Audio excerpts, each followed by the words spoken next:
Բարև ձեզ, շատ արագ անդրադարձ կատարեմ այսպես կոչված զինադադարին, որը երեկ ուշ գիշերով էր հայտարարվել Պակիստանի միջնորդությամբ։ Հիշեցնեմ, որ իրավիճակը միջուկային դառնալուց պատերազմի 5 պակաս էր։ Այսօր ուրվագծվում է ինչպիսին էր իրական ռազմավարությունը այսպես կոչված զինադադարի հետևում, որովհետև առավոտյան ժամերից Նետանյահուն հայտարարեց, որ զինադադարի համաձայնագիրը չի վերաբերում Լիբանանին, բայց զինադադարի պայմանագրի պայմաններից մեկը եղել է, որ պատերազմական գործողությունները պետք է դադարեն բոլոր առաջնագծերում եւ կարեւորագույնը Լիբանանում, այսինքն դա կարևոր պայմաններից մեկն է եղել, ըստ որի Իրանը ընդունել է որոշակի բանակցային գործընթաց առհասարակ ԱՄՆ-ի հետ եւ այդ 10 կետանոց ծրագիրը, որը ծառայել է զինադադարի հիմք, որ 2 շաբաթվա մեջ պետք է երկու կողմերը բանակցեն, Իսլամաբադում պետք է հանդիպեն, այդ փաստաթուղթը մշակված է եղել Իրանի կողմից, այսինքն սրանք Իրանի նախապայմանների հիման վրա գնացող բանակցություններ են, այդ նախապայմանների մեջ Լիբանանը նշված է։ Պակիստանի վարչապետը անմիջապես հայտարարել էր, որ ոչ Լիբանանը հրադադարի պայմանագրի մեջ է, որպես նախապայման, բայց արդեն Տրամպն է հայտարարել, որ Լիբանանը հրադադարի համաձայնագրի մաս չի կարող կազմել, այսպես կոչված Հեզբոլլահի պատճառով, դա արդեն իսկ խախտում է որակումների այսպես ճղճիմացում է, առավոտվանից Իսրայելը Լիբանանի տարբեր շրջաններում իրականացրել է մոտ 100 ավիացիոն հրթիռակոծումներ, ներկայումս հայտարարում է, որ եւս մեկ ալիք է իրականացնելու, արդեն կան 300-ից ավել զոհեր, հսկայական մեծ վնասներ քաղաքացիական ենթակառուցվածքներին, նաև նշվում է, որ Իսրայելյան մամուլում նշվում է, որ նպատակներից մեկը եղել է Հեզբոլլահի գլխավոր քարտուղար Շեյխ Նաիմ Կասիմին սպանել, ինչպես որ ժամանակին սպանվել էր Նասրալլահն, այսինքն հերթական անգամ սա բանակցային գործընթաց է, որտեղ իրականում այսպես կոչված զինադադարը օգտագործվում է որպես ռազմական գործողությունների օպտիմալացման պատուհան Իսրայելի համար, որը որ մինչ այս պահը հայտնվել էր փակուղում, որովհետև հարավից գալիս են հարվածներ Եմենից, կենտրոնական մասը Իսրայելի հրթիռակոծվում էր Իրանի կողմից, իսկ հյուսիսը հրթիռակոծվում էր ուրեմն Հեզբոլլահի կողմից։ Եվ Իսրայելը եւ ԱՄՆ-ը իրենց արսենալում արդեն ունեն բավականին մաշված վիճակագրություն, թե ինչ զինատեսակներով, ինչպիսի հոբհամակարգերով կարող են որոշակի մարտեր տանել, եւ ստացվում է, որ Նետանյահուն խնդրել է ԱՄՆ-ին, որպեսզի նրանք այսպես կոչված այդ զինադադարի ուրեմն խաղը խաղան, եւ իրեն տան 2 շաբաթ ժամանակ, որից հետո Հեզբոլլահն այլևս գործոն չի կարող հանդիսանալ, իրենք կոչնչացնեն, կթուլացնեն Հեզբոլլահն, բնականաբար հետո կթուլանա, չգիտեմ, Իրանը, հետո կթուլանան հութիները, նույն հեքիաթները, ինչպես որ միշտ Նետանյահուն է անընդհատ ներկայացնում։ Իրանը իր հերթին չի դադարեցրել ռազմական գործողությունները եւ հայտարարել է, որ Լիբանանի ճակատում գործողությունների դադարեցումը միայն կարող է լինել նախապայման, որպեսզի Հորմուզը առհասարակ բացվի, իսկ այդ քաղաքացիական անձանց դեմ Իսրայելի ոճրագործություններից հետո Հորմուզը առհասարակ փակել է Իրանը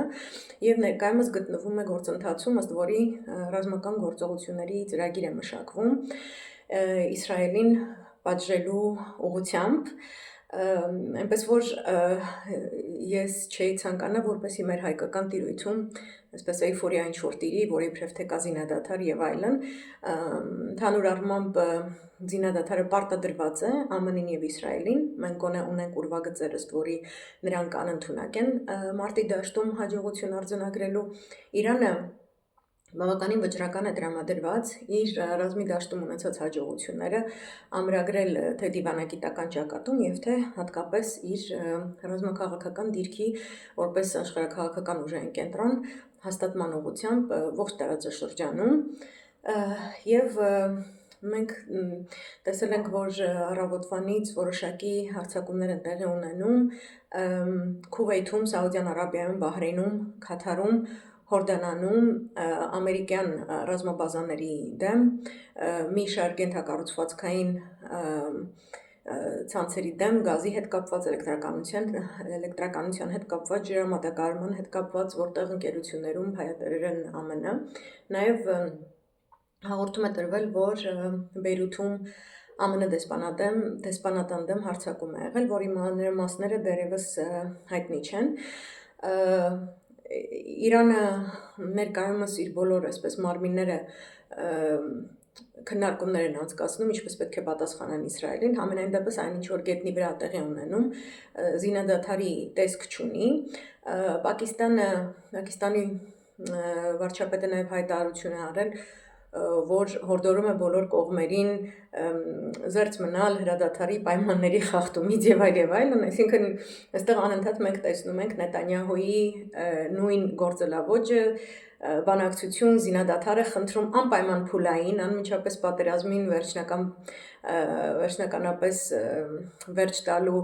որևէ բանակցություն տեղի չի ունենում, ոչ մի տեղ, ոչ մի ճակատ չի փակվում, եւ Նետանյահուն եւ Տրամպը կիսում են նույն դառը ճակատագիրը այդ օրվանից, որ նրանք այլևս պատերազմ չեն մղի, նրանք դառնալու են քրեական հետապնդումների լուրջ հետապնդումների օբյեկտ իրենց համապատասխան երկրներում, ամենաքիչը նման իրավիճակում ամենամեղմ հանգամանքը նրանց կողմից իշխանություն կորցնելն է, իսկ իրականությունը շատ ավելի դժգույր եւ դժբախտ է, որտեղ իրենք հայտնվելու են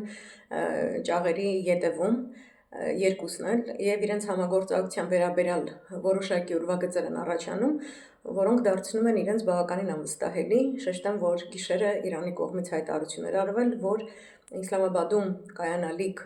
առաջին բանակցային ռաունդին իրանական կողմը ներկայանալու է բացառիկ անվստահությամբ դիմացի կողմի հանդեպ, բանակցորդներ լինելու են Վիտկովը եւ Կուշները, ինչպես նաեւ Ջեյդի Վանսը։ Ջեյդի Վանսի բնութագիրը մամլոմիջոցներում ներկայացվում է որպես ավելի նախընտրելի գործոն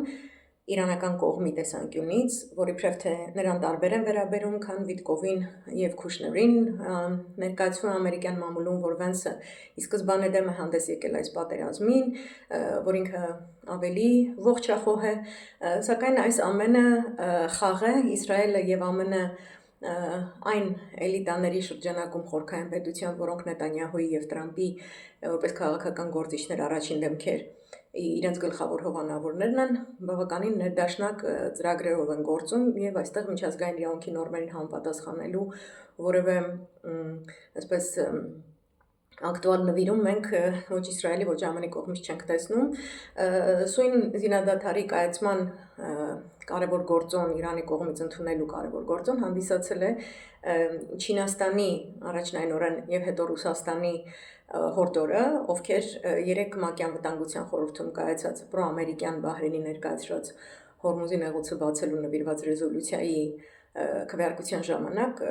վետո էին դրել եւ այդ վետոյի դիմաց խնդրել էին Իրանին, որպեսզի նա ընդունի այդ 2 շաբաթյա զինադադարը, ԱՄՆ-ին հորդորել էին, որ այդ 10 կետերը Իրանի ներկայացրած, ես հանգամանալիորեն դրանք գրել եմ թե իմ Telegram ալիքում եւ թե իմ երեկվա լայվում եմ անդրադարձել, այդ 10 կետերը ընդունվեն որպես հիմք առաջիկա բոլոր բանակցությունների համար, որտեղ կրկնում եմ կռվի դաշտում ոչ ԱՄՆ, ոչ Իսրայելը չեն կարողացել ռազմական հաջողություն արձանագրել, որևէ կետով չեն կարողացել պատերազմի նախաշեմին իրենց հայտարարած նպատակներին հետամուտ լինել եւ ստացվել է Տրամպի մոտ ընդամենը նավթի գնի իջեցումը առնվազն 1 օրով, բայց հիմա Լիբանանում տեղի ունեցող իրադարձությունների ֆոնին, Հորմուզի փակվելու ֆոնին, մենք կրկին կվերադառնանք նույն կետում, որտեղ որ նավթի գինը գտնվում էր մինչև զինադադարի հայտարարելը։ Այնպես որ ցանկացած հարցերի դեպքում խորհուրդ եմ տալիս Telegram ալիքից հետևել, որտեղ այս լրահոսը մանրամասն վարքենական ճշգրտությամբ տեղակայվում է եւ կա տրամաբանական շղթա իրադարձությունների, որին կարող եք հետևել։ Այլապես երբ որ հայկական դաշտում կտեսնեք, որ կա ինչ-որ զինադադար եւ այլն, մի վերաբերեք դրան որպես այսպես վերջնական ինչ-որ լուր, որովհետեւ կռվի դաշտում գործողությունները բավականին հեղեղուկ են եւ 3 գիշեր արդեն օգտագործված զինատեսակները Իրանի կողմից դրանք էսկալացիոն բնույթ էին կրում, հեռավար հրթիռներ են օգտագործվել առաջին անգամ եւ իրանական հանրությունը, Իրանի պարլամենտը, որոշ քաղաքական գործիչներ հայտարարել են, որ զինադադարի նման կոպիտ խախտման դեպքում, թե Իսրայելի եւ թե ԱՄՆ-ի կողմից, ով որ ասում է այո, Լիբանանը չկա զինադադարի համաձայնագրում Հեզբոլլահի պատճառով եւ այլն, որ ժամանակն է հայտարարել անկեղծ խոստում օպերացիա 5, այն ինչ որ հիմա տեղ են ունենում, անկեղծ խոստում օպերացիա 4-ներ, եւ Իրանը, այսինքն որևէ հետքայլ չի կատարում, հետաքրքիր կլներ տեսնելու Չինաստանի եւ Ռուսաստանի Դաշնության դիրքորոշումը, որովհետեւ հատկապես Չինաստանը հանդես է եկել որպես երաշխավոր եւ Իսրայելի եւ ԱՄՆ-ի նման պարտակումը, երկիմաստությունը, նման գործունեությունը բնականաբար պետք է արձագանք ստանա նաեւ Չինաստանից։ Ամեն դեպքում Իրանը չի դադարեցնում իր ռազմական գործողությունները, իրանական հանրությունը, քաղաքական գործիչները, ռազմական կոնտինգենտը որևէ բառի ամերիկյան, իսրայելյան ասված չեն հավատում, որպես հասարակություն ավելի կուրն, քան պատերազմից առաջ, քան հունվարից առաջ եւ լարվածությունը որևէ կերպ թուլացած չէ։ Այս պահի դրությամբ այսքանը, շնորհակալություն, հաջողություն։